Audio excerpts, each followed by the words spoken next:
आप सभी को तड़के की राम राम। आज दूसरे 45वें दिन का है 21वां दिन। सुबह के नित्य कार्यक्रम करने के बाद पहुंच गई मैं जिम में आज मेरा कार्डियो डे था।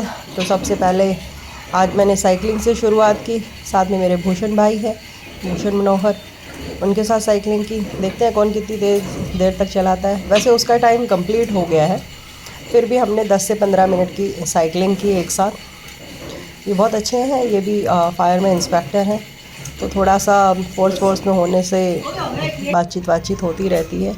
फिर ये साइड की एक्सरसाइज मैंने स्टार्ट की। ये मैंने 12 से 15 मिनट की।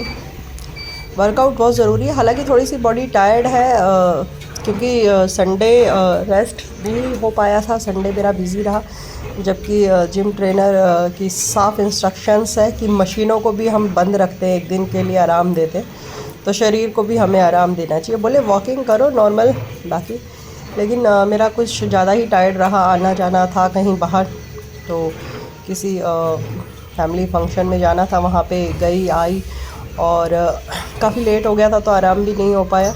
तो बॉडी थोड़ी टायर्ड सी है, नींद नहीं हुई। एक नींद बहुत ज़रूरी है रिलैक्स होने के लिए, तो इस वजह से। लेकिन फिर भी मैंने कहा कि चलो जिम चलते हैं, तो शायद जिम में जाके लोगों से मिल के और थोड़ा स्वेटिंग वगैरह होगा, तो जो थोड़ी बहुत अंदर बीमारी है जो वो शायद ठीक हो जाएगी। मे बी फीवर है, तो बस इसलिए जिम में आ गई मैं, और अच्छा भी लग रहा है जिम में आके। तो ये चलाने के बाद फिर थोड़ा सा रेस्ट किया। ये देखिए स्वेटिंग तो हो ही रही है, कैसे हो रही है, थोड़ा सा फेस लग भी रहा है बीमारों जैसा। उसके बाद और नेक्स्ट एक्सरसाइज कर लें। भूषण जीवन अभी मैंने फिर ट्रेडमिल पे चढ़ना स्टार्ट किया। ये इंक्लाइन है, इंक्लाइन मीन्स पहाड़ में चढ़ना। ट्रेडमिल में फंक्शन होता है, वो आपको मतलब आपकी ट्रेडमिल के आगे वाले हिस्से को उठा देता है, तो आपको ऐसा फील होता है कि आप पहाड़ पे चढ़े।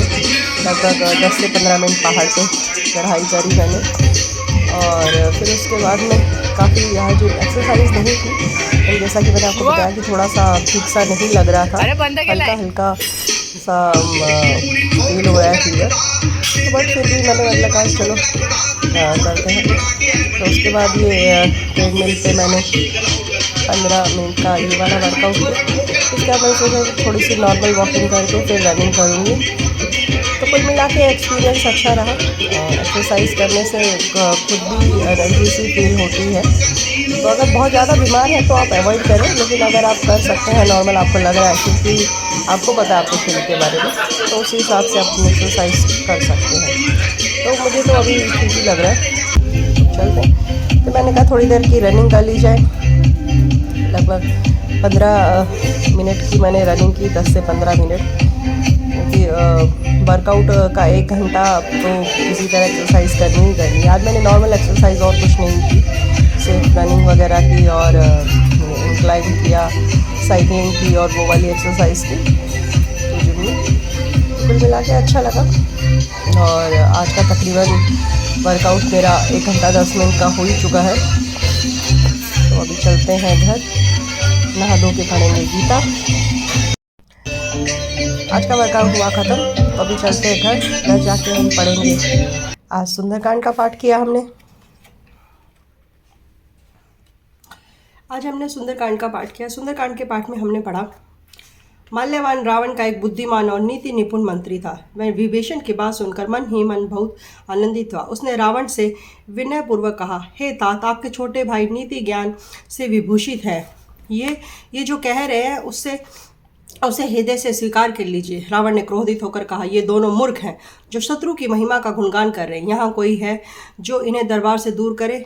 इस पर माल्यवान को सिर झुकाकर अपने घर लौट गया। लेकिन विभीषण जी करबंद होकर विनती स्वर में रावण से बोले, हे स्वामी, पुराण और वेद कहते हैं कि सुबुद्धि और कुबुद्धि का वास सबके हृदय में होता है। जहाँ सुबुद्धि का वास होता है वहाँ नाना प्रकार की सुख संपदाएं रहती हैं, और जहाँ कुबुद्धि का वास होता है वहाँ विपत्ति और व्याकुलता बनी रहती है।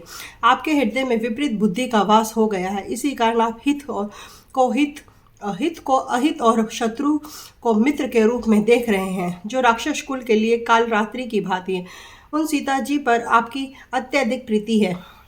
ये तात, मैं चरण पकड़ आपसे विनम्र पूर्वक कहता हूँ कि आप मेरा आग्रह स्नेह के साथ स्वीकार कर लीजिए। सीता जी को श्री राम के पास लौटा दीजिए, इससे आपका कोई अहित न होगा। विभीषण ने पंडितों, पुराणों और वेदों द्वारा अनुमोदित नीति का वर्णन करके समझाया, परंतु उसे सुनते ही रावण क्रोधित होकर बोला, हे दुष्ट, तू मेरी मृत्यु निकट आ गई है, अब तेरी मृत्यु निकट आ गई। मूर्ख, मेरा अन्न खाकर जीवित है तू अभी तक, पर तुझे शत्रु पक्ष अच्छा लगता है। दुष्ट, बता जगत में कौन ऐसा है जिस पर मैंने अपनी भुजाओं के बल से विजय प्राप्त ना की हो। मेरे नगर में रहकर तपस्वियों की प्रीति करता है। मूर्ख, इन्हीं के पास जा और उन्हीं से अपनी नीति बसा। ऐसा कहकर रावण ने विभीषण को लात मारी, परंतु उन्होंने मारने के बाद भी बारंबार रावण के चरण ही पकड़े। शिवजी कहते हैं, वहाँ संत की यही महत्ता है कि बुराई करने वाले की भलाई करते हैं। विभीषण जी बोले, आप मेरे पिता समान हैं, आपने मुझे मारा तो ठीक किया, परंतु ये नाथ, आपका भला श्री राम का भजन करने में ही है। यह कहकर विभीषण जी अपने मंत्रियों के साथ आकाश मार्ग में गए और सबको सुनाकर कहने लगे, जय श्री राम। ये पहुंच गए हम अपने कार्यस्थल पर। कार्यस्थल में हमने अपना कार्य किया और उसके बाद आ गए हम घर आके हमने खाए सांभर चावल। थोड़ी देर आराम करने के बाद हम फिर से पहुंच गए अपने कार्यस्थल पर और आज के सारे टास्क हुए समाप्त।